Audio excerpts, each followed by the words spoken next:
আমার বন্ধুগণ, এই পৃথিবীর সবচাইতে ধৈর্যের বড় প্রতীক হতেছেন ইমামুল মুরসালিন, আশরাফুল আম্বিয়া, সাইয়্যিদুল মুরসালিন জনাবে মুহাম্মাদুর রাসূলুল্লাহ সাল্লাল্লাহু আলাইহি ওয়াসাল্লাম।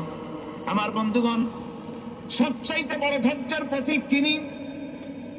কাউকে একটা গালি দেন নাই জীবনে, কাউকে ঠাট্টা করেন নাই, কাউকে মারেন নাই, কারো মনে দুঃখ দেন নাই। তিনি দুঃখ পেয়েছেন, তিনি কাউকে দুঃখ দেন নাই।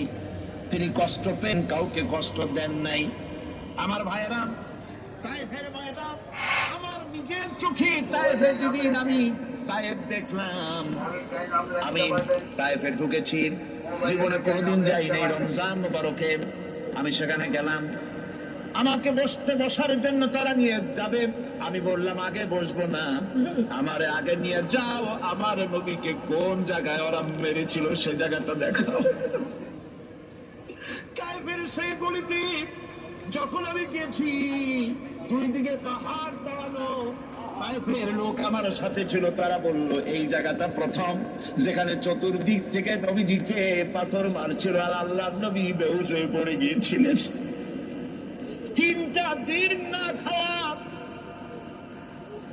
হযরতে খাদিজা নাই, আবু তালিব নাই, মক্কায় জায়গা নাই পা রাখার। নবীজি 3টা দিন ঘুরলেন।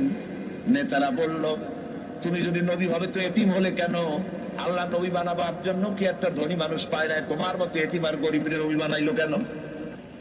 ভাবা যায় ওই 750। 3 দিন পর যখন দেখলেন কেউ দাওয়াত শোনে না, কেউ মানে না, কেউ গ্রহণ করে না, তখন তিনি নেতাদের অনুরোধ করলেন ঠিক আছে, দাওয়াত তো কবুল করলেন না, তবে একটা কাজ করো, অন্তত আমি যে তায়েফে আসছিলাম এই খবরটা মক্কায় দিও না, ওরা আরো অত্যাচার বাড়ায় দেবে। এই কাফিরগুলি খবর তো মক্কায় পাঠালো, আর সমস্ত যুবকদেরকে লেলিয়ে দিল। যুবকেরা চতুর্দিকে দাঁড়াইছে, রাসূলকে পাথর মারা শুরু করে দিল। আমি যখন রেল লাইনের থেকে হাঁটি, যখন রেল লাইন কোনো সময় দেখি, রেলের পাথরগুলি, রেল লাইনের পাথরগুলি দেখলে আমার মাথায় যেন কেন তায়েফের কথা মনে এসে যায়। আরে মানুষের গায়ে পাথর মারলে কি অবস্থার সৃষ্টি হয়? পাথর নূরের শরীর, রহমতের শরীর, কিটি কিটি রক্ত ঝরছে।